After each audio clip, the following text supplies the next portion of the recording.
Hello, hello. We're back for another show talking to Spirit with Spirit Speaks with myself, Karen, and Sandra Marie. Welcome, everybody. Hi, people in the chat. We're going to have another chat with Spirit today, see what they want to say, speak to a few dead people because they hate being called, and a few guides. Stay tuned, coming up. You got to accentuate the positive. Wow, I feel good. A little bit of feel good goes a long way. You're listening to Karen Swain, teacher of deliberate creation, accentuating the positive, showing you a way to a better life. Accentuating the positive, it's not just fad, it's sanity. Who in their right mind would accentuate anything else? If you feel like that's what you want to do. Hi, and welcome to another show, Accentuating the Positive, Awakening and Expanding Consciousness on the United Public Radio Network and the UFO Paranormal Radio Network on 107.7 and 105.3 FM, syndicated radio, hitting around 120 countries, and we're streaming on 8 platforms today. And it's working on Facebook, on the UFO Paranormal Facebook page. Yay!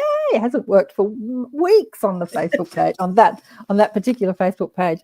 And we've got the gals online. And sorry if there's more than gals online. Shirley, Mish, Heidi, Vladdy. I know, Vladdy, you're not a gal.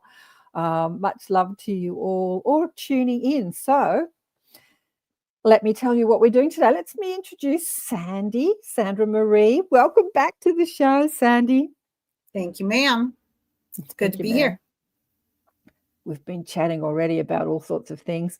I said to her, normally when we do this show, some tragic, death, murder has happened. We've done the murders they're having what do they call it when they get together in court and talk about what happens? They're doing that now. You remember the murders in the shopping centre in Sydney that we did? Yes. That was over a year ago now. What do they call it when they get together in court and they talk about it? Anyway, one of the fathers of one of the girls said, I don't want them to do this. They don't need to hash it up. We know what happened. Why do they need to go to court and talk about it? I agree with him. I don't know why they need to go to court and talk about it, hash it all up again. Hey, Heidi. Hello, Karen and Sandra. Much love from Boulder. G'day to Mish. And, they're all saying hello to each other. There's a little group online. They all talk to each other. But so I said there isn't a lot of, or maybe there is. I mean, people are dying all the time. And I'm sure there's lots of celebrities that have left the planet, but I haven't heard about anybody, huge. Last time we spoke about Gene Hackman, wasn't it? A couple times ago, yeah.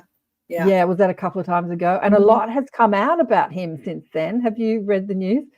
What did you think about? Some, yes, and it's funny because it fits with what we were saying, which is always nice. Yeah, it fits. But I remember him saying, "It's none of your damn business how I died." Yeah. I remember him distinctly saying, you humans are more focused on how people died than how people lived. And how people live, yeah. Good point, Jean. Good point. Yeah. Well, but he had retired from the public eye for so long. He just wanted to leave me alone, Yeah. Yeah, absolutely. But a lot came out about that, which was pretty shocking, actually. But a lot of people have died. When I say a lot of people, a few people have died in my life. What about you? We were talking about, I'll get some, and ask your questions if you want to hear a message from Spirit. That's what we're doing here. Not just your dead friends and relatives, but if you want a message from the guides, from the spirit guides or source. What are you saying here? I did miss that part on the gravestone, how they died. Really? You want people to put on the gravestone how they died? Oh, there's Diane. Hi, Diane. I love it when you have Sandy. Yeah, the two of you are dynamic duo. Thanks, honey. That's nice. Thanks, honey. Doug here wants to get a message from Spirit. Can I get a message from Spirit? absolutely. You need to be a little bit more specific. If you've got something that you want to discuss, put it in the chat, or if there's somebody specific you want to talk to. But we were just talking about how you were telepathically communicating with someone who was in a coma. And of course, telepathy, this is what speaking with spirit is all about. I think that people compartmentalize it. They think, you're a medium if you speak to a dead person, and you're a psychic if you do this, and you're telepathically, if you're telepathic, if you can speak to someone who's alive. It's like we put everything in compartments, but it's all the same. It's like when you're receiving messages from spirit guides, from dead people, if you like, from other people. They don't even have to be in comas or dead. You can telepathically communicate with people on the other side of the world. Or I was saying my daughter's grandmother died recently, and she didn't even want to entertain the thought that she was ever going to die, even though she turned 100. Well, it's pretty sure she's going to die soon. Anyway, and I said, what about we start practicing telepathically communicating with Bubby before she dies, so that you've got that connection before she dies? But she's like, no, I don't want to think about it. I don't want to. Anyway, so Bubby has been haunting me. She just thinks it's hysterical. It's like practical joking me, which is great, because she used to be like that before she went into dementia. But do you want to talk about, how you had that telepathic communication with, yeah. So I have, I actually know a few people who are going through dementia. And they're in their final stages. In fact, they're in 2 different cities, and they're almost mirroring, they're almost having the exact same journey at the same time. But one of them is a member of my family, and her spouse asked me, hey, I know what I hear what you do. Will you please see if you can check in with her and see what she has to say? And I said, okay. And so I was doing a meditation one morning, and her name popped into my head, and I said, hey, how are you, baby? And she's like, I just need to be done. And I said, okay. And she's like, I need your help. And I said, okay. And what do you need? And so she dictated 4 pages of messages to people in her life, messages that she wanted to give to them to make sure that they understood, because in her dementia, she's beyond being able to communicate that herself. And one of the biggest things is she said she's ready to go. She's been ready for a while, but she won't leave until her spouse tells her it's okay. And he was adamantly against that. And she started having seizures, and he saw her in when she was in the coma and she was unconscious, and she hadn't moved in 3 days. And he finally texted me and said, I told her it was okay to go. And she came at that moment and said, finally he did. But she said, I still have one thing I have to accomplish still. And I truly believe that it's her daughter's birthday was recently. And I think she wants to get a little bit of space away from that birthday, so that the birthday isn't always connected. And she just said, yes, but soon it's over now, and I can give it just a little more time. And then it won't always be connected to her birthday. But the man that is here in town, and I don't know him very well at all. His ex-wife is a friend of mine, and he has been saying for months that he just wants to go, that, quality of life doesn't exist anymore, and that he's been to the other side and he's seen it. And a lot of his ramblings are things that he's having conversations from that side, and people just don't understand.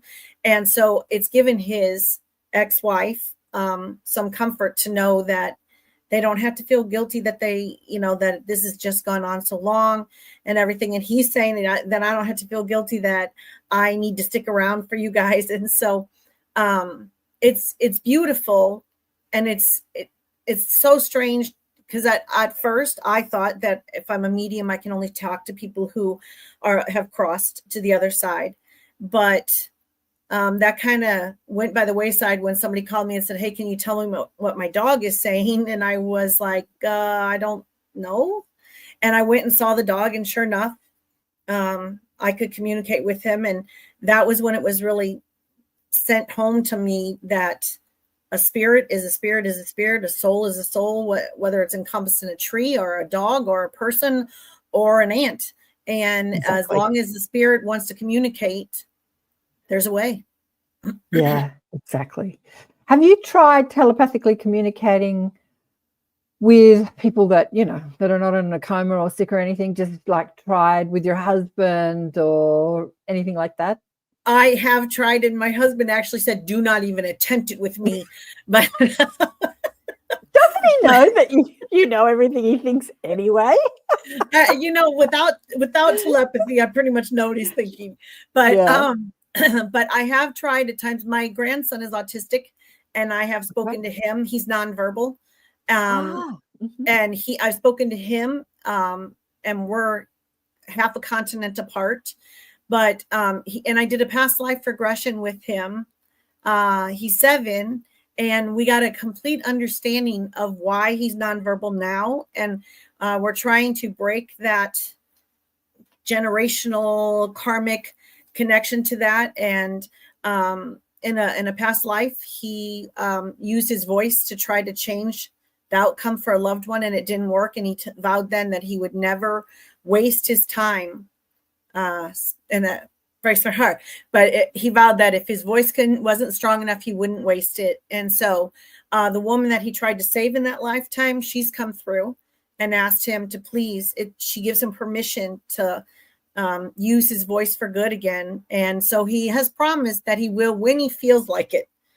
And he's 7 now, so I'm hoping he feels like it soon. So can his mother communicate with him in any sort of way? Like, is she using the letters that they use? Like, their understanding goes beyond words. I believe that they totally understand each other telepathically.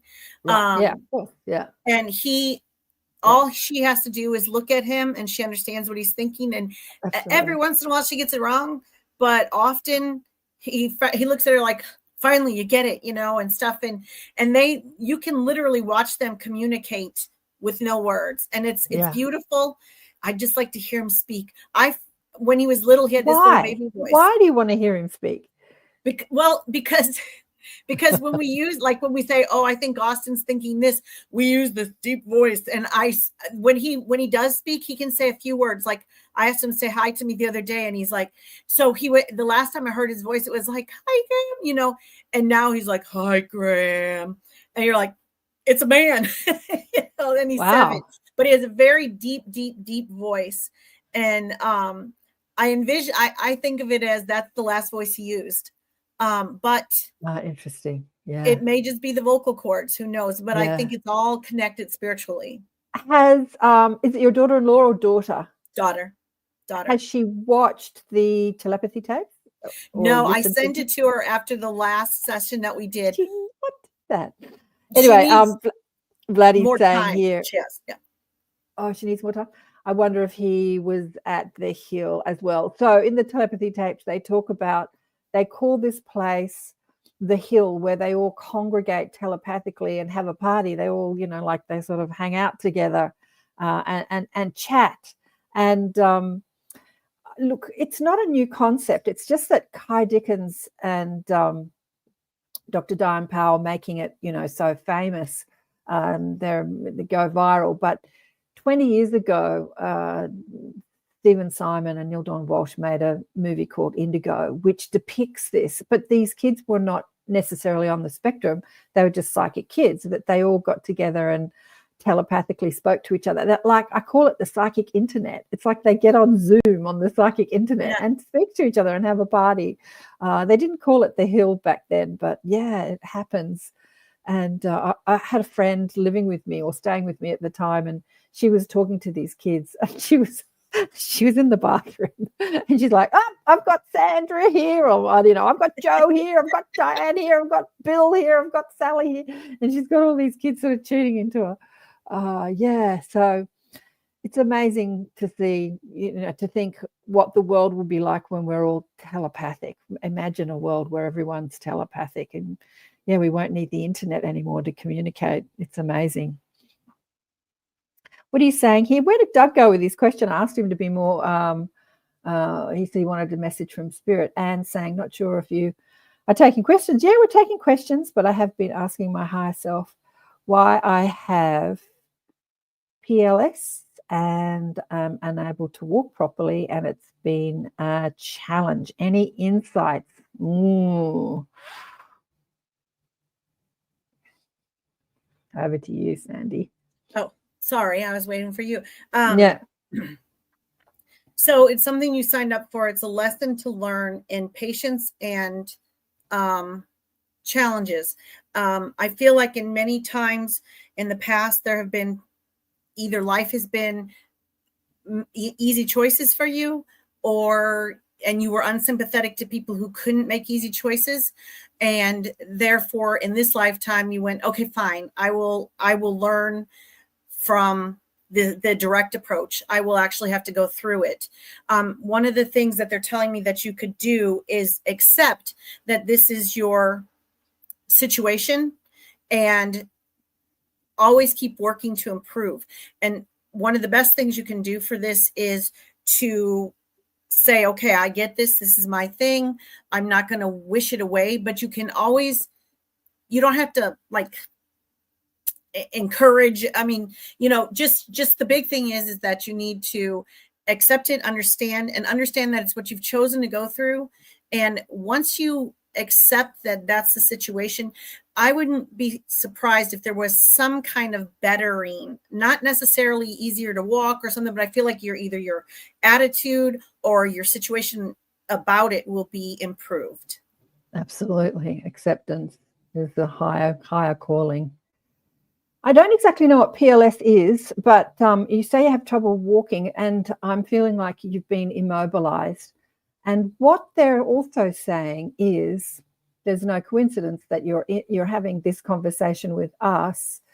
Sometimes the soul immobilizes the physical form so that you develop your mental acuity and your intuitive senses. And they keep you still because, as humans, when we're active, and we can get out there and work and do and dance and exercise, and like when we're really active, it can distract us from being still and expanding our telepathic, intuitive, psychic ability. And when you're forced to be still, it like forces you into that meditation state. Many lessons in illness. Acceptance. All illness reduces when you stop fighting against it and you start. Right. I mean, there's acceptance, like, okay, I accept that I have it. And then there is why you've had it. Like, what is the soul wanting to experience from this, this illness? And when you find those reasons, you can be grateful for it. And that's where great healing happens, when you can say, I'm really grateful for it. So, Anne, can I add one more thing real quick? They're telling me, do not take this as like it's your fault. Please don't take it that way. It's just what you've chosen to do, and nothing. It is just what it is. You don't have to feel guilty that you brought it on or whatever. You actually just need to. Acceptance is all key to this, and it does give you time to think and time to. They're saying, so the time that you have to think, put it to good use. Send positivity out to family and friends. And it's like, if you take the focus off of yourself for a little bit, you can expand all the goodness around you. Yeah. And I think Anne's saying that it's like ALS, but not fatal. I don't know what PLS is or ALS is, but it's obviously some sort of disease. Everything you have both said is what I've thought. Absolutely. You know all this, and I'm being forced to do the work. You're not being forced to do anything. Remember that everything that is you're experiencing in your life, your soul is choosing to experience, and it is choice. It is an absolute choice. It's not like you're being forced to. If you feel like you're being forced to do something, then there's resistance there. I'm being forced to do this and I don't want to do it. So there's resistance there. If you can move into a place of gratitude that this is what you have, you're just going to feel a lot better. It's so much easier and more blissful to live in a state of grace and gratitude than it is in a state of feeling like it's happening to you and you don't want it. A state of unrest, a state of, Thank you. I'm practicing all that. I know you are, darling. Yeah, I know. I have to tell you, thank you for the words you said, because I have a situation in my life that I've been like, why? And you just gave me the answer. So thank you. There you go. Where did Doug go? Doug asked a question before. There you go. Looking for the next. Okay, so here's Doug. Looking for the next couple of months, hoping to leave my job and retire. I've got a lot to say about that you probably won't like, but I'm going to let Sandy go for that. They're telling you that everything is your own choice, but you need to be realistic in your decisions. You need to weigh the pros and cons, and you need to make sure that the decision you make is based on reality and not just, there's a lot to go with trust, but also you need to take in the pros and cons and make sure that you can lead with your heart, but use your head. And they're saying you probably won't like it, but they're suggesting that right now is not the perfect time to retire. Not yet. Okay, what I would say to you, Doug, is why are you hoping to leave your job and retire? It's really, being a deliberate creator. Like, I don't do predictive stuff. I used to do this with another psychic who used to do predictive stuff, because as we shift our vibrational frequency, as we shift our mindset, we also shift timeline. So when psychics look down a timeline, what they do, or what we do, is they look at the most probable timeline that's in alignment with the energy that you're in at the moment. I often tell this story of when we were really young, 18, we went to Hawaii. We stayed at a girlfriend's father's, had an apartment over there, and we all had psychic readings in the market one day. And years later, my girlfriend said to me, I don't believe in psychics. I said, why? She said, remember we had a psychic reading in the market that in Hawaii? I said, yeah. She said that person told me that I was going to die young, a violent death. And I said, really? That's what they told you? Wow. And I said to her, she was married with kids at the time. Remember, we were 18. I said, well, you were. At that time, you were. She used to date gangsters. Like, she didn't have a father complex. She had a like, the men she dated were grandfathers compared to an 18-year-old. And they were gangsters. Seriously, she used to love criminals. And one of her ex-boyfriends was gunned down in the street outside his Italian restaurant. Like, they'd have these flashy, Italian restaurants and wear open shirts with gold medallions. It was hilarious. The quintessential gangster. Yeah. And I said, at that time, that's exactly what your timeline was. And that psychic was not wrong. That was what was in store for you. But that shocked her so much that she came back from Hawaii and she thought, I better stop dating old men and find myself a nice man to marry. That's exactly what she did. So, but getting back to timelines, when you shift your vibration, when you make decisions, you change your timeline. So what I'm going to say to you, like, why are you hoping to leave your job and retire? So hoping says it might not be possible. I'm worried about this. I'm worried about that. Will I have enough money? Well, what will I do with my life? Blah, blah, blah. Like, all the things you're worried about. When you address the things you're worried about and you come into alignment with all will be well and I'm taken care of and I'll have plenty to do, and you line up with that vibration, you can do whatever you like. You can do whatever you like. You don't have to wait for psychics to tell you what's in your future. Yeah, go on. I was just going to say, months ago, I opened up, I've told you before, I live in the Bible Belt. And so I think my secret, this might be one of the worst kept secrets, but it is still secret to some people. And I had a conversation without thinking. I forget who doesn't know. And I said to this person, well, it's with my mediumship. And he said, what do you mean? I said, I was like, oh, well, this truth time. I said, well, I'm a medium and I'm I have a session tonight and that's why I need my internet up, that I need your help getting it up. And he said, you're like a fortune teller. I know. And I went, okay, first of all, no. I said, something that at this moment is true. You have free will. In 5 minutes, you can change it. So there's no such thing as fortune telling unless you're very specific about something. And then you make that beeline for that. And he's like, well, I'm a Christian. And I said, and you don't believe that all things are possible with God and the universe? And he went, He didn't talk to me for about 2 months, but we're back to talking now. So I don't know if he says I'm okay or if he's just praying for my soul. I don't know. I'm a But Christian. definitely not fortune teller.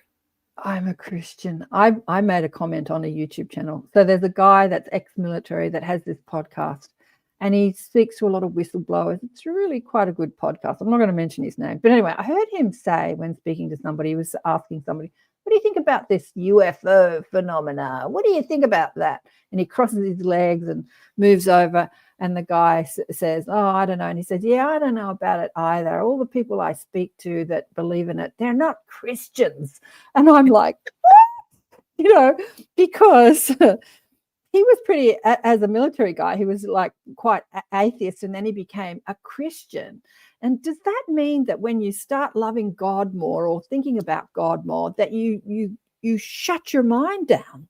Yeah. Like it just doesn't make sense. Like you shut your mind down to what's possible for humanity. Like that there's life in the cosmos. To me, it just seems ludicrous to look out into this massive universe and multiverse and think that we're alone. That is just the most ridiculous thought, to think that we're alone. And yet, but if you're a Christian, you don't believe in telepathy or in psychic ability or aliens, or like, you know, you shut your mind off. And God is about expansion, right, not contraction. It's just whenever I meet someone like that, and I, you know, we don't clash, but I hesitate to go further into what I'm saying. And they'll say something, I'm Christian, I don't believe that, and I think it's blasphemy. I say, so you preach all the time. She's the one woman I'm thinking of is a pastor at a church. And I said, so you preach all the time that God is full of miracles and everything is possible with God. Why is this not part of God's plan? Why would a kind and loving God not allow us to get comfort from those we love and miss? And she said, well, it's not in the Bible. I said, actually, there are some references. Yeah. And she's like, find them. And I'm like, I can't give you, I don't know scripture that well. I was raised Catholic. We don't do Bible study. We listen to the priest on Sunday. Oh, really? But I mean, like, I consider that I'm still what I call cafeteria Catholic. It's supposed to be an insult to me, I think, when people say that. But I consider that it means I still use my brain to pick and choose the reality, because all religion has a human element that can really mess it up. but so I consider that I'm Catholic, and I consider that there are certain things that I totally believe the whole Catholic tenet, but I also believe that there's more than just that, because God isn't just one religion. God isn't just one person's concept for everybody. So sorry, I got off on a tangent there. No, that's totally all right. Yeah, I mean, I went to a non-denominational school when I was in junior school, and then later in high school, I went to a Catholic school for 1 year. And it's funny, at this non-denominational school, so it wasn't Christian, you know, it was like non-denominational. We did like read the Bible and all that sort of stuff, which I found really interesting. But the Catholic school, we didn't. And it was really interesting. We didn't read the Bible. But Mish has a great question here. Well, when I say great question, important question, I should say, because obviously she feels she wants some clarity around it. Was it in my agreement on earth here for my family to disown me, or is it something else really hard to process? I read that and I got so much information about it, but I'll let you go first, Sandy, unless you want me to go first. You can go first. Your turn. Okay, so what the guides are saying is that it's never an agreement from your soul to feel isolated, disowned, alone, lonely. That's your choice. People cannot understand you. Like I could say that about myself too. Or my family have disowned me because they think I'm crazy, psychic, spiritual, all that sort of stuff. You know, they're Catholic or they're atheists or they're agnostic or whatever they are, and they judge me for my.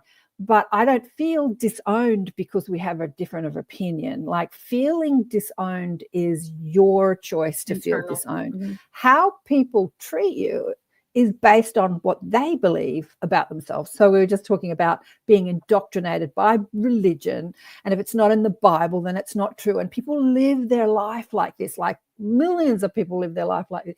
It's like that's their choice.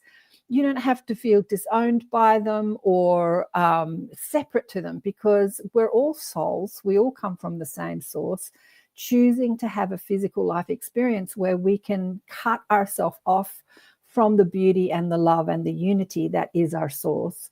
And that is the choice we're given on this physical human journey. But your choice in all of that, regardless of how people think about you, is to feel that unity with them anyway. Like, I have friends that have disowned me. They've just said, you know, we don't want you to come out. Like, we had a group of girls, well, that's still going, but I'm not a part of it, that go out for dinner every couple of months, and they've disowned me. But I don't feel separate to those. Like, they're dying now. They've all been jabbed. So they're dying, heart attacks and stuff like that. And it's so interesting to speak to them before they die and then after they die. Because after they die, they're like, I'm so sorry that I did that. I'm so sorry. I loved you so much, but my judgment got in the way. So if you could see people as souls that really want to love you and accept you and feel, you know, unified with you, they might not do it because of their conditioning, but if you focus on them with love, you'll find that spark of connection which breaks down all barriers. It's so interesting when we think about people, we think about their behavior. And so we judge them based on their behavior, which is fair enough. It's the human thing to do. But if we judge people based on who they are as souls, we find that spark of connection. I've seen this happen a million times, where people have had really fraught relationship with family members, and then in a session or a workshop, they've started to find love and appreciation for that person. And that person they haven't spoken to for 6 months, 2 years, a decade, will call and say, hello, I was thinking about you, because they feel that connection. Right. So, Mish, yeah, go on. So what I heard, the first thing I heard was, we all, before we come here, we all plan the lessons we're going to learn, or the path we're going to take. It's like, okay, so the way it's been explained to me is that it's like when you're there, when you're on the other side and you're planning for this lifetime, it's like you're picking your college courses, and say you want an art degree. Who in the world would think that you have to take an econ class to get that art degree? So, you know, you sign up and then you go, wait, is this what I signed up for? Wait, I'm changing my mind. And so the big lesson they want you to realize is, okay, go through the steps you have to, but learn the lesson you need to get to that higher understanding, which is exactly feeding into Karen's with the, if you send the love, whether they accept it or not, then you're doing what you can do to make the situation better. And whether they choose to learn the lesson the hard way or mend, that's up to them. All you can do is find your place in the situation. And again, acceptance seems to be a big thing in this session, because the dementia people acceptance, and the family of the dementia people acceptance. And so again, acceptance for your position and what you can do to heal yourself, and in turn your space and your people. Yeah, absolutely. And I think, Mish, you said, was it an agreement? And I'm getting some more information on this. And in a way, yes, it was an agreement for you to experience the part of love that is called forgiveness. So there's a great book by Neil Donald Walsh called Little Soul in the Sun, which are two souls talking about coming to Earth before they come to Earth. And one of the souls says to the other soul, I want to experience that aspect of love called forgiveness, because when you're in source energy, you can never forgive anybody, because there's nothing to forgive, because you're in pure positive energy. So what does that feel like? Well, like, what's that experience like? And then the other soul says, I love you so much that I will give you something to forgive. So they come down, and then the other soul does something awful to one, so that the other soul has to forgive. So in that respect, there is an agreement. But with you, Mish, I think there's a bigger agreement here. I think that you've chosen the family that you've chosen because you wanted to more fully understand who you are as a spirit, as an extension of source energy, it's more about the agreement that you had with your soul rather than with one person or a couple of people or your family. It's that agreement that you had that regardless of your conditions, a lot of light workers, light weavers set up fraught childhoods, dysfunctional childhoods, to come into dysfunctional families for a few reasons, to heal the DNA, like they're carrying the sins of the father are visited on the son, like we carry the distortion on the DNA down through generations. And healers come into very dysfunctional families to shift that, because as we shift our own energy, we shift the DNA for the generations that come after us. And I think that you're all a part of that as well. So there is an agreement with your soul to do that, but also to have mastery. It's mastery says, regardless of what anybody else is doing or saying, I am connected to love, and that love comes from within. It doesn't come from you loving me. It doesn't come from you accepting me. It doesn't come from you even agreeing with me. It comes from me being connected to my source. And I think that's the agreement that you had. And what was that thing I just put down? Anyway, how do you say that name? Neela. Neela? Amelia? I'm new here, she says. How does this work? Well, we're speaking with Spirit today. And if you have a question, if you want to speak to someone on the other side that you've known here on Earth, that we call dead people, you can ask a question. Or if you want some guidance from Spirit, you could also ask a question. Speaking with Spirit. So, hello, ladies, sending you much love. Thank you. Light and strength. Thank you so much. Here's another question. And if I miss your questions, because they're coming in from all sorts of places, they're coming in from 8 platforms, not just the one platform you're on, ask me again and put a Q next to it. Put it in capitals like Neela did there. Pat. Hey, Pat.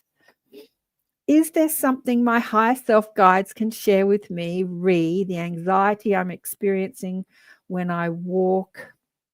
It has stopped for me. What does that say? It has stopped me from being active. What am I ignoring or not seeing? All righty, I'm going to let you take that one, darling. I just think that the fact, they told me stop saying I think. What they're telling me is that anxiety comes from a place of fear, and your fear is when you come from a place of fear instead of a place of healing, then you are adding to the fear, you're adding to the negativity of a situation. So if you can find a way that you can relieve that anxiety, even take it in small bites at a time, because so once a long time ago, a friend of mine who happens to be on screen with me, I had a situation where I was a little nervous about a year ago. I was staying in a place that I didn't feel safe. And so I said I was putting a bubble of protection around me. And her statement was, a bubble of protection comes from a place of fear. Why don't you send pink healing light to the entire situation? So I think that is a very good approach. I have been trying to live that for the last year. And it takes a minute, because I think our human instinct is to have that fear, which brings on the anxiety. And so if we can stop for a second and set the anxiety, like the fear or anxiety, over to the side, and then say, okay, how can I approach this better? And I think if you can send that pink healing light or love, however you want to express it to it, it should help. They're saying, make sure that you are, we still live in a world where you need to be aware of your situation. But once you're aware of your situation, then send the healing light to a situation as opposed to worrying about it. And if it's not immediately easier, it's getting easier. Yeah. What I want to say too, being on Earth, it's not easy. We come down here and marinate in fear. And then we start a spiritual journey and we listen to good meaning psychics and gurus and healers and teachers that say, oh, be love and light. And then we engage in our negative thinking, and then we're not love and light. And then we beat ourselves up and say, oh my God, I'm getting it so wrong. What's wrong with me? And what I just want to say is just like, relax. Your soul has chosen this journey, and everything that you're experiencing, the good, the bad, and the ugly, is what your soul is wanting. And love it all. Like, love your anxiety, love your fear, love your anger. This happened to me. I came into a family. Remember, I said light workers come into fraught families. Anger, like my grandfather will use explosive anger, my father explosive anger, my brother explosive anger, me explosive anger, right? So I was at some workshop years ago in my 20s, and I wanted to get over my anger. And I was always workshopping my anger. How can I get over my anger? How can I get over my anger? And back to what Sandy said about acceptance, when I accepted that I came from an angry family and that I was an angry person, the moment I accepted my anger, it started to lessen. And then when I found gratitude for it, like, what did it give me? It made me a stronger, I felt like in my anger, I felt stronger. I felt like I was standing up for myself. I felt like I wasn't being repressed.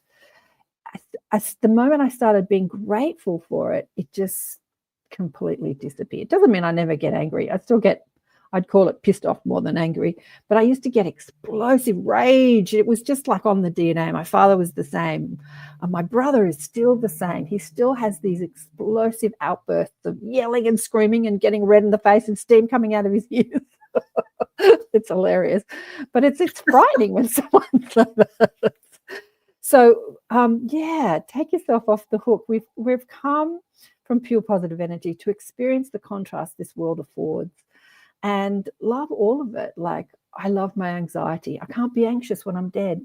Like, when you speak to dead people, again, all that stuff that we experience, you can't be sick, you can't be poor, you can't feel alone, you can't be anxious, you can't be angry, because you're marinating in a world of pure positive energy. So we come to Earth to have these experiences. So trying to master yourself is loving yourself exactly who you are. And thanks for that question, Pat. You're doing well. You're doing well. So Heidi wants a message from her mum. Over to you, darling one. First and foremost, she wants to thank you for the forgiveness you gave her.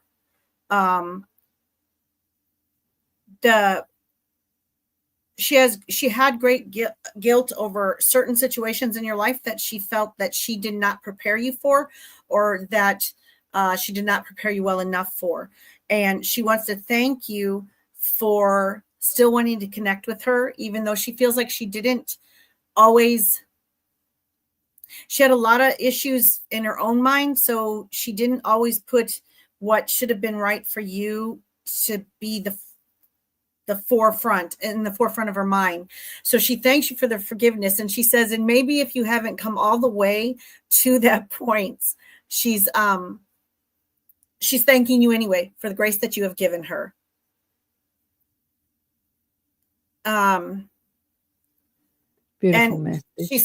she says that she feels like her time with you was short, but that's why she can.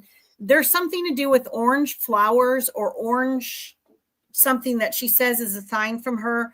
I can't get an immediate response from you. So it's orange, something about orange. I don't know if it's an orange flower or a picture of an orange flower, but something. She says when you see the orange flower, you're supposed to, that's her sending you a message so that she's still around. So she just wants you to be aware of that from now on. Oh, let us know how that lands with you. I think that was Heidi that asked that question. Keith. G'day, Keith. Had an amazing love awakening, he says. All my psychic abilities are now online. Woohoo! I am growing in leaps and bounds, and I'm excited to be where I am. But I'm also curious to where I'm going or why. Any insights? Well, anybody who's turned on should just start spreading the joy, the light, the love. And you're only limited by your limits that you put on yourself. If you know, there are not many people that know that they're totally ready to go. So if you know that you're ready to go, then your responsibility or your next steps are to share the information that you have and the gifts that you have, and then watch it bloom. It's like you throw that rock into the pebble and then it goes out and all the ripples. You're the rock. Throw yourself into the middle of it all and then watch the ripples, and you're going to be a positive influence. I would reiterate exactly what Sandy says. It's not like, I always say to everyone that's attracted to my work, you're all teachers. But a teacher isn't somebody that has to get on YouTube and do what we're doing, or start a podcast or write a book or get on stage. A teacher is someone that shares their experiences, even when they feel like they're going to be judged.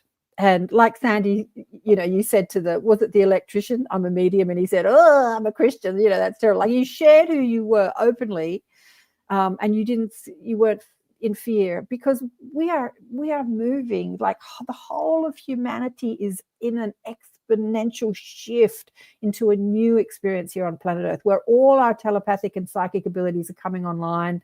Even if it doesn't for some and they die off and they'll come back, they will. I was saying to Sandy before we started the live that I was watching this young man on Portal to Ascension talking about all his amazing psychic abilities. He can leave his body at will. He travels through the cosmos. He can remote view. He just does anything you can imagine he can do at will. And I had this insight of, in a future time, everyone on earth will be like him. And they'll look back and they'll say, remember in history when people didn't know how to do this stuff? Like, isn't that strange that you don't know how to do it? It's like, it'll be weird that you don't know how to do it rather than weird that you do. And I just heard it. Yeah. I just heard that it's like indoor plumbing. Yeah. That's too funny. But while we're in this shift, moving from one understanding to another, to keep quiet what hasn't happened to you, just share it with people. Start, join groups. Yeah, just start sharing it and see where that goes. Like, see what that brings you. You might have a lot of pushback, and you might have not a lot of pushback. You might find friends, soulmates, soul family. Yeah. When I first started believing that I could hear messages and that it actually was not my imagination, the woman she owns a shop here in town, and I went to her and I said, I get these messages sometimes, and I really think, I believe that people are telling me that it's what it is. And she's like, okay. I said, and I don't tell that many people. And she said, why? And I said, well, because isn't this a little weird? And she's like, exactly. Only if you think it is. And if you're getting it and it's your lifestyle. She said, the problem is that enough people don't speak about it. And therefore they think it's a taboo subject, and people go, oh, I don't want to be thought of as weird. Well, what if the time comes when the people that don't believe it are the weird ones? Exactly. And so now I'm a little braver. I don't necessarily tell my employers, but well, not yet. People, not yet. But I do believe that a former She's not employer, all the way out of the closet yet. Yeah, I've got like one whole leg and half my body. I know. The funny thing is for me, I forget who does and doesn't know. And sometimes like I did with that guy, I said, it's from my mediumship session, and I went, oh, he's one of the. Well, he knows now. He's one of those. I know you said this to me before. You live in the Bible Belt, so yeah. Like, I've just always been really open about who I am and telling people right from the get-go, even knowing that they're going to judge me. I don't care. I'm really open. But working with Sandy, she's like, no, if I'm going to set up shop as a medium, I'm not going to use my married name. Like, you were sort of compartmentalizing your life. There's the normal me, and then there's the psychic me. But I really want to merge those two people. I'm working on it. I will say this. The reason that I don't use my married name is because, to me, that's not my name. That's not what I was born into. Yeah, fair enough. So it doesn't have anything necessarily, because I was out with my married name before, but when I decided to just go forward, I went, it doesn't feel right, because that's not the name I was born with. So I just stay with my name as is. Yeah. Sandra Marie. Okay. So Heidi says she's been drawn to orange flowers. Thank you, Sandra. Good. Resonates. And ED here. Hey, ED, any messages from spirit from me, please? And I'm going to say to you and anyone else that asks a question, you have to get more specific, because here's the thing. There's always messages from spirit. Like, they're always around us all the time. But there's this clause called free will on earth where they're not going to tell you what to do with your life. But if you ask a question, they will answer. So with my guides, I find that they're very chatty. But then I am the eternal question asker. Like, what does that mean about that? Tell me more about this. What's that mean? What does that? I'm always asking questions. And so I get a lot of guidance, like a lot of guidance. But just like, has spirit got a message from me? They're like, yes. Yeah, exactly. Yes. What do you want to know about is what I heard. What do you want to know? What do you want to know about? Say that to everybody who's asking for guidance. And remember that, okay. The message that's come through for you, ED, finding a place to live, is know that you've got your own guidance and listen to it. Listen to it. Even listen to it. Finding a place to live. I'm going to say that to you too. Visualize it. Remember, we are creators of our reality. What you want to live in, you might not be in alignment with exactly what you want now. There might be steps taken before you find that place, but visualize it. Know that you can have it. See yourself living there. Find that feeling place. Ed says thank you. Yeah. And Heidi says so many messages all around us. Yeah, absolutely, Heidi. Do you want to say anything to ED? All I was just going to say is they said the minute you step on the sidewalk to the place, they're talking about the very specific place, not the city, not the place he's going, but until he finds that space where he'll know when he's come home, is what they keep saying. He'll know when he comes home, is what they keep saying. I get the shivers. Oh, sorry, I'm just reading all these. Nadine says here, I have a question. The shivers. Oh, I get the shivers. But in a pleasant way, for no reason. Part of me thinks it is angels telling me to pay attention, but sometimes I think I'm making it all up, of course. How do you know? I think it's a pretty clear if you're getting the shivers for no reason. Yeah. You already have it said. It's trust. Clear. It's just trusting your own knowing. If you believe it's a sign, I always tell the people that I do readings for, when they say I need a sign, well, set up a sign. And if you see it as a sign, guess what? It's a sign. And that's your intuition. That's your own inner guidance telling you, hey, this is a sign. Take it. Yeah, absolutely. It's trust. So trust in your own process. Yeah, that's a pretty clear sign. When I was young, I did a mediumship course, a healing course, really. It was about learning healing, but we were also learning how to read people's energy, look in their body, speak to their spirit guides. It was fabulous. I loved it. It was just so much fun. But anyway, I was seeing things that weren't in the curriculum. So at the end of the course, we had this little group. I think I've shared this before, but I'll share it again. We had this little group where someone stood in the middle and sort of did readings for everyone in this little group, and we would ask them questions. So I asked this girl a question. I see lights everywhere. What are the lights? And she looked at the instructor and said, we didn't cover that in the course. And that's why I asked the question, because it wasn't covered in the course.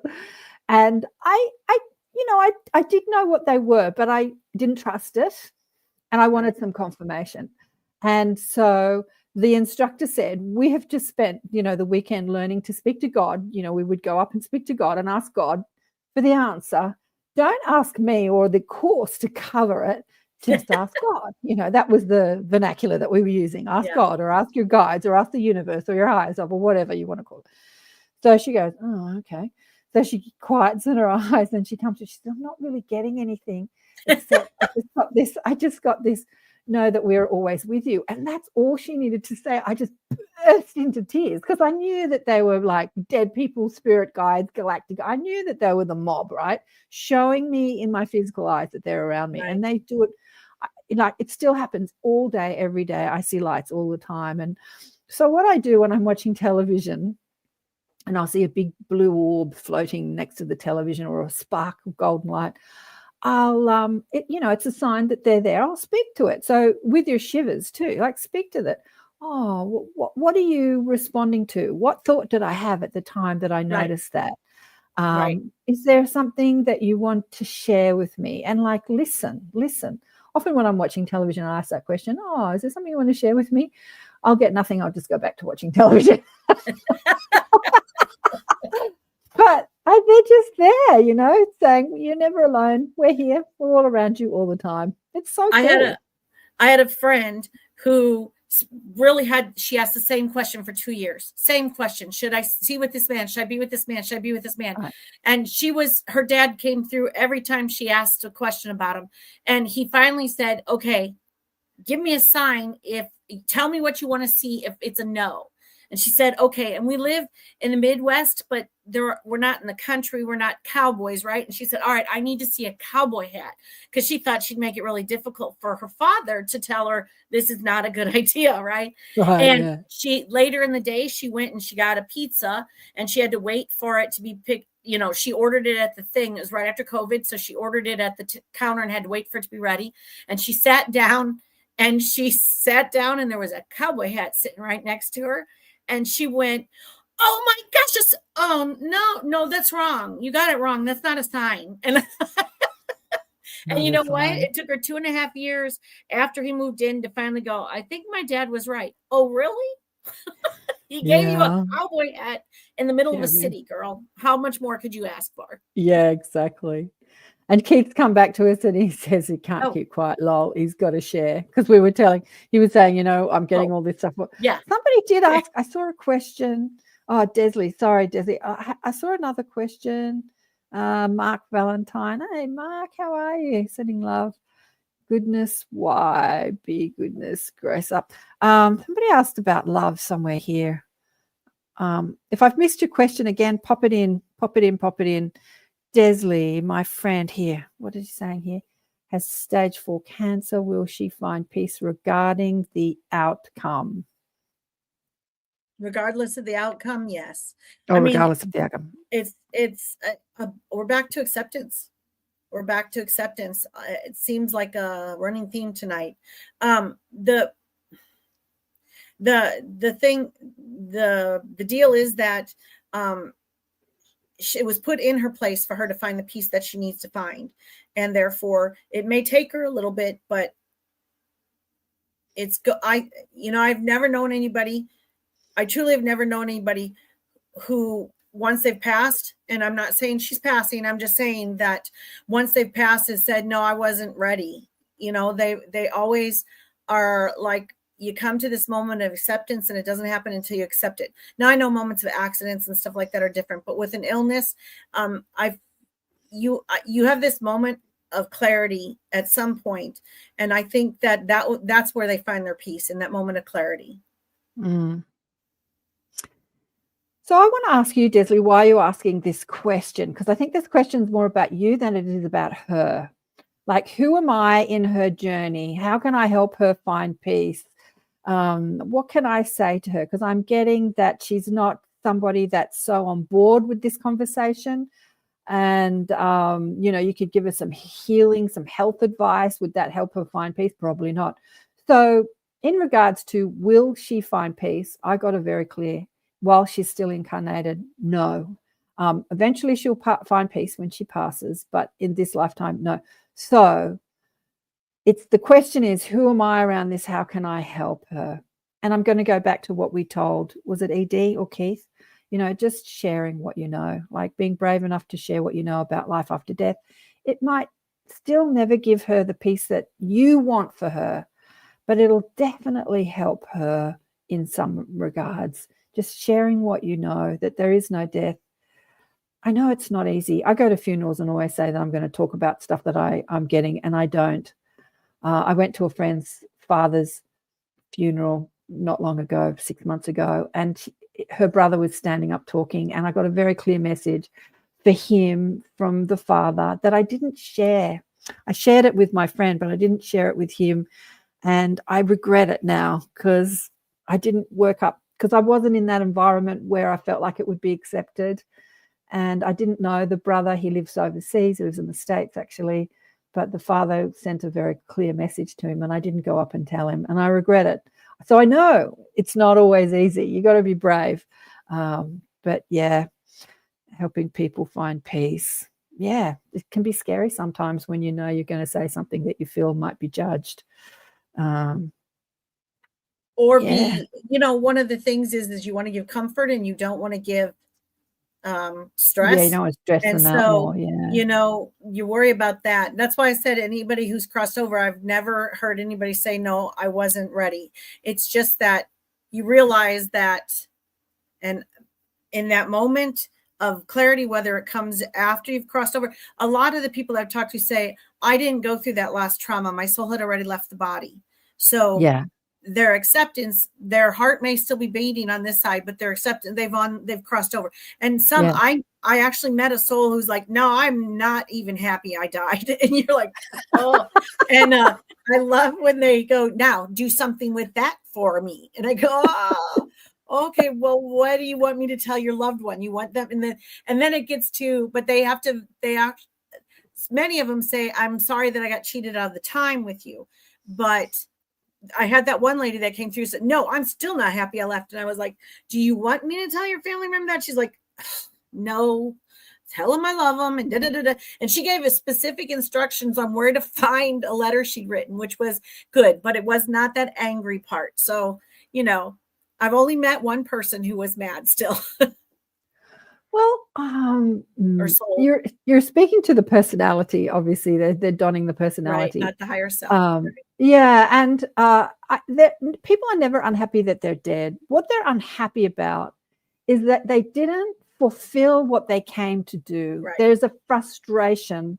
They didn't feel like they were finished. Yeah. Well, yeah, finished, or I came into this life specifically because I wanted to experience this, and I didn't make that happen. And that can happen in lifetime over lifetime over, I'm going to go back and try again. I'm going to go back and try it again. So there's a frustration that, they weren't finished. They didn't do but they also know that they have eternity to play with. So I think that the unhappiness is them showing their personality so that when you speak to the people that know them, they know that personality and they'll connect. Oh, yeah, that was her. Yeah, she'd be totally unhappy that she's dead. Like, that was it. And that's what her daughter ended up saying. She said, so Exactly. My mom did not express that she was pissed that she died. And I'm like, well, yeah, she did. And she's like, just tell it all to me. So we did. We had a really good session after that. Yeah. But it was a different session than most. Yes. Right. Yeah. Yeah. So I'm going to get a reading from you too for my daughter and her dad. But I just want to tell you what happened. So recently, my daughter's grandmother, her father's mother, died. She had turned 100 in April. And my daughter knew that she was going to turn 100 and die, but she was just dreading it because she's just still traumatized by death. I don't know why. She has a medium as a mother, but she's still traumatized by death. Well, free will. Mind you, when I die, she'll be talking to me. She'll be the medium then. Yeah. Anyway, and so she had dementia for quite a long time. So she was a feisty woman, an Aries, she was a feisty woman. But with dementia, she was very demure. So she'd been demure for a long time. But she was haunting me. It was hilarious. So when she died in the middle of the night, I was alone in the house at the time. In the middle of the night, I'm asleep in bed. It's past midnight, and I hear this crashing downstairs. And it wakes me up, and I'm thinking, oh my God, if I was a fearful person, I'd be really scared right now, thinking I'm alone in the house and there's people downstairs. And then I'm like, get over your fear. This is not what's happening. That's just you engaging in fear. It's just a picture. Another picture has fallen off the wall. So I go downstairs and sure enough, one of Annika's little paintings that she does has come off the wall. And I'm like, okay, that's good. Okay, no burglars. And then the next day I go to Bunnings. And I'm talking to the lady in Bunnings about getting some more sticky stuff because my pictures kept coming off the wall. And I was telling her about how many pictures have flown off the wall. She said, yeah, well, it could be the problem in the sticky stuff. Or it could be ghosts, right? She says to me. And I said, yeah, it could be the ghosts. And we laugh. And it still doesn't connect. And then I get this message from my ex-husband saying that his mother died just past midnight. And it still didn't connect until I had a friend over that night. And I was talking about it, and she said, oh, that was Bubby showing you that she was leaving. That's her knocking Annika's art off the wall. And we're talking about this, and then a door slams. It's just the two of us in the house. So I tuned into Bubby, and she was laughing. I said, God, I'm being haunted by Bubby, because it was scary. The picture falling off the wall, I was scared. The door slamming, I was also scared. I went into the fear response. And then when I tuned into her, she was laughing, because that was the sort of practical joke person she was too, that she was haunting me. So I shared this when a week or so later, when he sent me a text saying, we're cremating her remains, because she didn't want a funeral. We're cremating my mummy's remains today. I shared that whole story with him. And I said, she also says that keep talking to her because she can hear you. And he took ages to come back to me, but he came back and he said, thank you so much, Karen. So he is a non-believer, but it really sank it. And I shared something with this non-believer. He's not a complete non-believer. He's a bit on the fence. But I shared something with this non-believer. And it really, it had that desired effect that, yeah, you know, she's not gone. She's still here, even though her body's gone. She's 100. She had a good innings, I'll tell you. Yeah. But what's happening with the questions? Gosh, have I missed a million questions? So maybe I'll just get you to tune into her. Oh, wow. Hello, lovely ladies. Hello, dying one. Gosh, my house is old. What are you saying here, Mish? Any old souls buried anywhere? ED, I've had that too. I had a dream about a man at work who had a mole that had changed color, and it took me hours to pluck up the courage. He told me he had been sunbathing and had a weird mole. Oh, okay. Maybe they're talking amongst themselves. I don't think. Oh, here's a question from Vladdy. I think Vladdy asked, he wanted some guidance as well. Did I miss that? Ask your question again, because as I'm talking, I'm missing all the questions. Is there anything my friend Lars needs to know right now about his current situation and his mother? More clarity, it would be good, Vladdy. What's happening in his current situation and what's happening with his mother?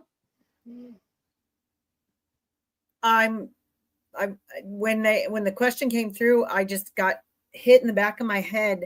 So I don't know if there's something wrong with either his mental or her mental health or her mental state, but like I have a terrible pain in my head right now. Can you be more specific? Because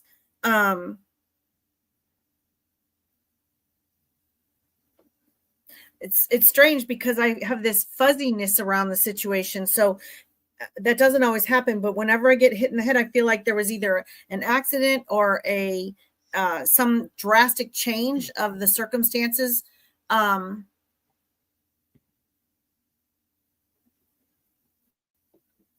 I'm getting is that the current situation is changing. It's ebb and flow, meaning that it peaks and valleys, and you have to ride the main, like just stay steady. Don't go super anxious when you hit when your fear and your situation goes off one end or the other. Stay steady on the course. And whose head? Okay, Vladdy says that she transitioned a while ago, taking a ton of pills. I suspect that's Lars's mother that transitioned, so she took her life. Okay. Okay, so that would be why there was the fuzziness, because with her death, she wasn't thinking clearly. She wasn't, and that's the hesitation. She took the pills. She takes a lot of times when people that have some responsibility for their ending, there's a fuzziness around it or a hesitation because they always fear that people will be mad or won't understand. Vladdy, can you put her name? I find Sandy might want to be, but when I get somebody's name, I get their energy stamp, and I'm like, as soon as I get somebody's name, can you put her name in there? So I think that you want to relay a message to Lars from her, right? Because he's obviously traumatized that his mother killed him herself. She's left a lot of unfinished business for him to handle, and she apologizes for that. She wasn't thinking clearly when she did this, but she says, but he can handle it. She's sorry that she left so much a mess, and that it ended the way it did, because however she was found, she was not expecting that person to find her. And so she's sorry that happened that way. The big thing is she wants to be clear that she's sorry about the mess she left behind, both figuratively and literally. And he can lean into her energy, because what she couldn't cope with when she was here, she can now help with. So if she's left a lot of legal or financial situations, call on her. She says, it was my responsibility. I'll help. It's just in a different way. But do not doubt that she did not do this as punishment to him, or for as a direct result of any words that they spoke together. And it was just her mental state. Nothing. He should accept no blame or no fault, and know that from where she is now, she's very sorry that she did not more clearly show her love and the care and concern that she truly had. But know now that she wants to find ways to show it now, and if he's open to it, she will give him signs and assistance along the way. And in the meantime, understand that she is apologetic for what she did, but she says she had no choice with the way her mindset was. Yeah. And Vladdy, I'm going to say to you too, just like I said to Desley, what does this mean to you? Because again, you want to be there to comfort your friend Lars, because he's in trauma, and you have it within you to find the words and the spiritual guidance that he needs at this time. Like, you have that within you. You don't need myself or Sandy to give you those words. I'm going to say this to you, though. I'm going to give you this. With suicide, it's such a selfish act. The people that are left behind are so traumatized from someone that for the ones left behind, it makes them really look at their own selfishness.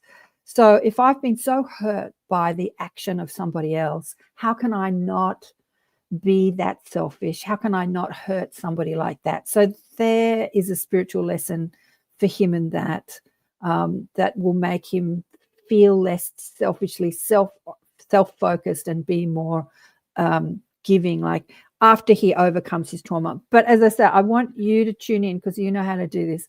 Tune into that guidance, because you have it within you to share with him exactly what he needs to. And he might not hear it the first time or the next time or the next time or the next time, but it will sink in and he'll hear it. Yeah. I had hear it. I had a niece that committed suicide. And she said the message she left her parents was, this is the happiest day on earth for me because I get to leave it. And it was very traumatic, very unexpected, and nobody saw it coming. And but in seeing how all the people around her, our family, struggled with it, and all the trauma and drama that it caused, my other niece, in a totally, not the same, not a sister, she said, I've had thoughts of self-harm, but seeing what it's done to our family, I don't think I can ever do it again. I don't think I want to ever entertain that thought. So Nikki, my niece, told me in one time, she said, well, then I served my purpose. Yeah. Right. Exactly. Thank you for reiterating that. Yeah. Right. Yeah. Gosh. Anyway, and Laurie, hi Laurie. Laurie, is there any message from my dad? And what is he doing on the other side? Again, if you have names, Vladdy said that he doesn't know Lars's mother's name, but he'll ask him, and that Lars is living with him now. And yeah. So, and it's the middle of the night. It's like 2:00 in the morning, and because he's in Germany. Okay. But Laurie, maybe you don't need names. I need names. But can you tune into Laurie's dad? You're good at that. He's laughing. He says, what kind of message do you want? Did I not tell you often enough? What do you want? If you don't know by this time what I have to say to you, I'll repeat it one more time. I love you. enjoyed my, that's an interesting way to put it. He says, I enjoyed my entire experience with you, good, bad, and ugly. And he says, and what am I doing on this side? I'm having a hell of a time. And that doesn't mean that I'm anywhere not so good. It means that I am enjoying, I have more freedom. I can do what I want. And you know what? I do no harm to others here. He said, what I do now is he goes, I got assigned, or I chose as my journey to help spread laughter. And he said, I didn't do enough of that when I was there. And so anytime that you hear someone laugh, that means I'm close by. And he said, and don't worry, I am always close by. So don't think, oh, just one more person laughing. Oh, that's my dad. He goes, yes, it is. Don't get smart with me. He's sassy. We love your dad. Okay, so Desi's got back to us. We were talking about her friend who had stage 4 cancer, and will she ever find peace was the question. And Desley says, oh, Karen, yes. She has told me she will never be at peace, and yes, therefore difficult to discuss. Any thoughts on dying? Well, I know. It's like I was trying to discuss, the inevitability of Annika's, my daughter's grandmother, dying. And she's like, I don't want to talk about it. I don't want to talk about it. I know. It is difficult to discuss when people are in resistance. Thank you, Sandy, for your insights, knowing that peace will eventually prevail. Peace always prevails, but we come here to experience the traumas that life affords us as souls. And the challenge is, can I return to love inside the problem? Can I return to peace? Can I find my source? Can I find who I really am inside the illusion? These are the challenges we give each other. And when we were talking about grumpy souls on the other side saying, I'm pissed off that I died. So we give ourselves these challenges. We don't fulfill it. We set up the problems in our lives, and then we get angry and frustrated and sick and resentful and hateful and bitter. And then we die and we go, I did it again. Yes. I know I can do better next time. I know I can find love next time. I know I can remember my source next time. Make it harder next time, make the challenges more next time. So it is difficult, but it is totally possible. And the challenge for you, Desley, as a healer, as a health practitioner, is to be at peace with her situation and ask you. I often find when I'm in judgment, I've done this online, when I'm in judgment because people are annoying me and I'm in my judgment, I just quiet my mind and I say to my guides, what do you want to say to her? And then the words just spill out. And as I'm speaking them, I'm thinking, oh, they are just beautiful words. And it totally knocks people out of their critical, judgmental, angry minds, because sometimes my ego can't find the words, but my soul can. So practice that, darling. Good for you to speak to your higher self, her higher self. What does her higher self want her to know? Is always a great question to ask when it's hard to find the words because people are angry and upset about their situation. What does their higher self want them to know? It always amazes me when people come for a session, and one of the very first questions they always ask is, are they okay? And it's just so funny because this is where we're not okay. I mean, this is where we work to be okay. On that side, it is what it is. Okay it's better than okay. And I don't think I've ever had, even the lady that was angry was like, yeah, I'm okay now. It's just that I didn't get to do this and I didn't get to see my grandchild born. And she said, but I did get to warn my grandchild before he came down about the crazy people he was entering with. And I laugh at that. But it always amazes me how many people need to be told that their loved ones on the other side are at peace and are fine. I know. It's amazing. It's the conditioning that we have about who we are. Is they okay? I feel like the reverse is when somebody incarnates into a physical body and they, like in our understanding, they come from spirit into the physical. The spirit guide's going, are they okay down there? Yeah. And that would be more the question, I think. Yeah. Sarah Jane says, go ahead. I'm sorry. Oh, Vladdy says, yeah, he lives with me now. And then he found out his flatmate's mother's name is Uta. His what? Was Lars's. Uta. German name. It was Lars's mother's name, the lady that killed herself. All right. Sarah Jane says, is my mum a cat part of my soul essence? I think you know the answer to that, Sarah Jane. Are you, if you're asking me, always, your animals are all part of your soul's journey. They are what are supposed to teach us. One of the things I learned is, you say, I want to love somebody fully and completely, then you need to love someone like a dog, is what I always get. Right. People can be cruel and harsh to their dogs, and those dogs just come back and want more to show you, wait, but I love you more. And so I was saying, I don't know how we got on the subject, but I was talking to someone about, I know a friend of mine said, I love my dog like a child. And she said, so is that good for me? And the answer came back, you should hope that you love your dog like the dog loves you. Yeah. And I was like, oh, yeah, that makes sense. That makes sense. Without judgment, without fear, and whatever you give me, I'll take. And you sit there and go, well, all right. So I always laugh when somebody says that. I go, no, you're supposed to love people like dogs love people. And they all go, yeah, exactly. Unconditional love. I know. Now, I haven't done a station ID break. You are listening to Accentuate the Positive Media, Awakening and Expanding Consciousness with Karen Swain. We are doing Spirit Speaks today with the beautiful Sandra Marie, Sandy, a psychic medium, and we are answering your questions. And we are on the United Public Radio Network, the UFO Paranormal Radio Network, 107.7 and 105.3 FM syndicated radio all over the place, coming out of New Orleans and the Gulf Coast and all sorts of places. It's amazing how this all works. The tech of this is incredible. I hit at the moment, the show is receiving about almost 500,000 live listeners. I think the last time I got the stats a few weeks ago, it was 450 something thousand people tuned in, which is pretty amazing, isn't it? Through the network.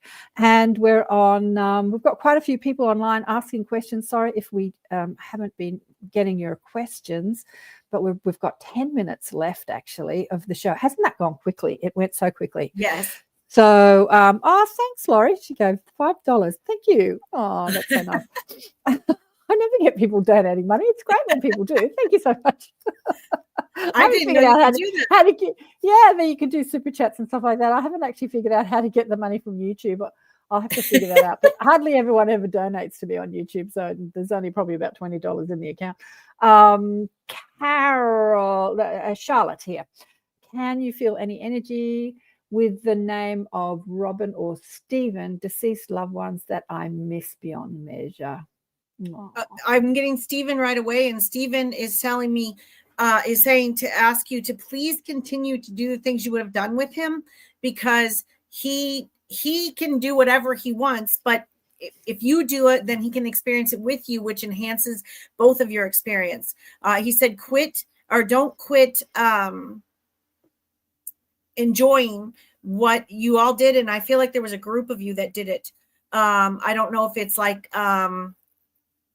if you did, like there was a group that went on trips or whatever, but whatever he's clarifying, I see skis for some reason. So I don't know if you were going to go skiing with him or if you guys went on ski trips, but he's saying, don't limit yourself because the group has gotten less or because there are less people to enjoy it with, because the more you enjoy life, the more they can watch. And when you bring them along, when you consciously say, hey, come on, I know he's with us and stuff, that gives them grace on the other side to be able to do more to spread light and love on this side. And sometimes it blows my mind, some of the things they say, like if you think too hard on that, you're like, wait, I give them grace, but then they can give it back. So it's the same thing as dropping the pebble in the water and letting the ripples spread out. It's just a different kind of lake. Yeah, beautiful. Here's a great question from me. This is great. You've thought about this. Has there been someone who has passed who was an alien abductee and talks about it from the other side? And I want to say to you, heaps of people, heaps and heaps and heaps and heaps of people. Here's the thing about that. Yeah. When people are reaching out to spirit, like loved ones, what what's happening in the collective mind of humanity at the moment is that they're looking for confirmation that they're still connected. They're looking for confirmation that life exists after death. These are the sort of things people are asking spirit more than tell me about your abduction. So even though there are heaps of people that have been abducted by aliens, like just so many, I'm just seeing just millions, they're not really going to talk about that from spirit, because that's not really the, remember I said spirit has a lot to share with us, but because we have free will, we have to ask, we have to summon, you know, the energy. We have to ask for what we want because we have free will to think and be, you know, exactly how we want to be. And usually people are not asking that question, but it is for those who are still incarnate, that are still alive, that have had that experience. It's for them to share that experience, because it's going to be, you know, an alien abduction is in the mind of the mainstream humanity, the collective consciousness. It's already woo-woo enough. So to hear a spirit talking about it is kind of going to knock people around. So it's those physical people to share their experiences, to let humanity know that this is real. And when we talk about abduction, it's more about a contract that you have with your soul, that you're going to connect with your galactic family, and you come into this life as a human, but you're still connected. And because we're human and we have egos and minds and free will, we forget that contract. We forget that agreement that we've had with our galactic family. And so when we have these abduction experiences, usually fear and terror, just like me, who understands that there's nothing to be scared about, when I'm hearing bangs and doors slamming, you know, my bubby ninny's haunting me, I still go into that sort of human fear response. You know, there's that fear response, and then we have to get over that fear response. And I've spoken to many abductees who took ages to get over the fear response, and they realized that their soul had set this up, and these people abducting them were all part of their soul group and spirit family. But yeah, it's for people to share that who are incarnate rather than the ones that are not. But that's a great, I like that question. That's really cool. Can I add to that though? We got 4 minutes, 2 minutes. Okay, real quick. Trevor, I don't know who Trevor is for, but Trevor came through and said, I'm one. And he says it's all good. Once you're on this side, you understand why it all happened. You understand what it means. And you realize that it's a drop in the bucket, but it was your drop in the bucket. So it was his journey to carry out and to experience. But he wants you to know that whoever Trevor's reaching out to, because he's not telling me a name, but he says Trevor will ring a bell for whomever. And he says, I was one, and I stand by my thing. And by my statements I made, and y'all didn't believe me then, but you better believe me now. Hey, Trevor. Okay, we've run out of time. We're at time. Nella says here, when will I meet my true love? And I want to end the show on this. Darling one, you are your true love. Everyone is looking for love outside themselves.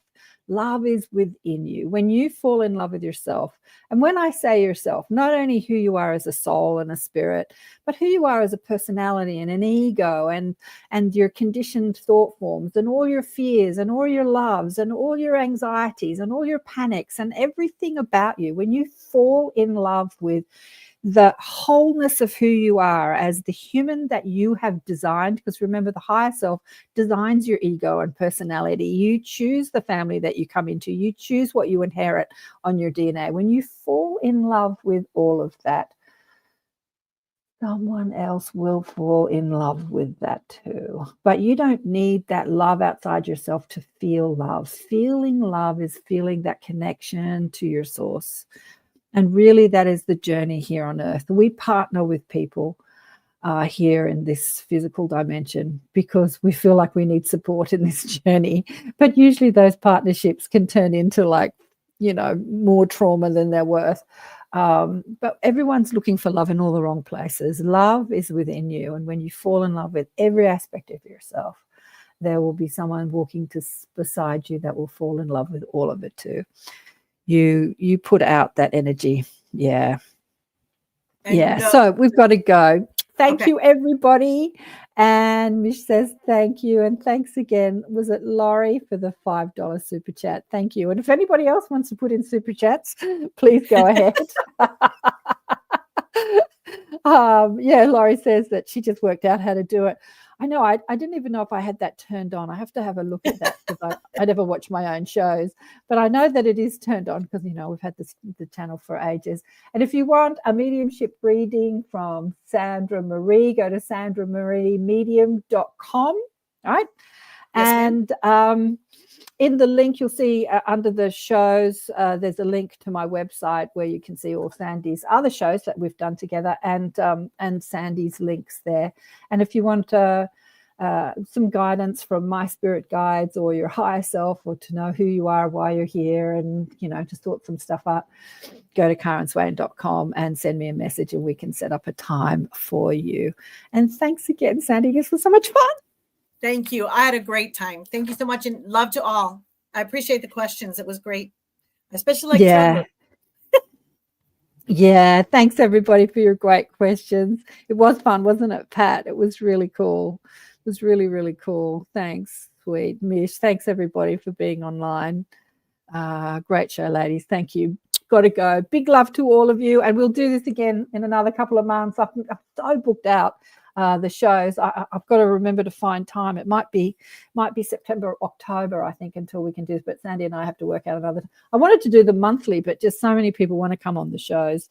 I could be booked out for a year. Good problem to have, Karen. It's a good problem to have. Yeah. Big love to everyone. Bye for now. Bye, everybody.